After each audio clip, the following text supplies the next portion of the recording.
నేను ఒక ఊరికి పోయినా ఇట్లా ఆటో మా నాన్నది నేను తోలుతా సార్. అయితే ఇట్లా పలానా దగ్గర కూలి వాళ్ళని దించి రావాలి రా అని చెప్పేసి ఒక 10 మంది రా అని చెప్పేసి అని ఫోన్ వచ్చింది సార్ నాకు. ఫోన్ వస్తే పోయినా నేను. పోతే మఫ్టీలో ఉండే ఆయన.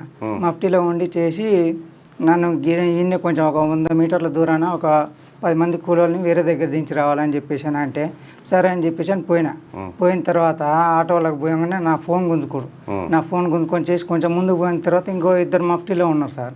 మఫ్టీలో ఉన్న తర్వాత వాళ్ళు ఇక కొంచెం కాలువ కట్టడం పెట్టి ఆ చెట్లకి తీసుకుపోతుంటే నేను అన్న కదా ఏడికన్నా ఇటు తీసుకుపోతారు ఏమైందని చెప్పేసి అని నేను అన్న. అంటే ఏం లేదు ఏ పాలని జడక నువ్వు అది ఇది అని చెప్పేసి అని అన్నారు. అంటే నాకు భయమే నేను ఆటో మలుపుకొని వెంబటే నేను కొంచెం ముందుకు వెళ్ళేసిన. మళ్ళీ ఊర్లోకి పోయినా నేను.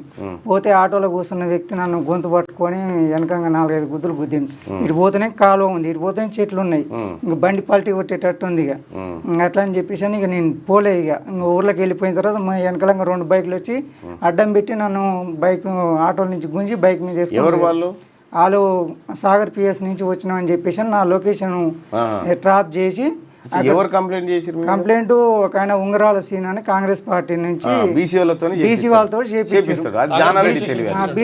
చేపించి కంప్లైంట్ చేపించారు సార్. కంప్లైంట్ చేపించి నేను ఎఫ్ఐఆర్ కాలేదనుకోని చెప్పేసి అని నేను అన్నా.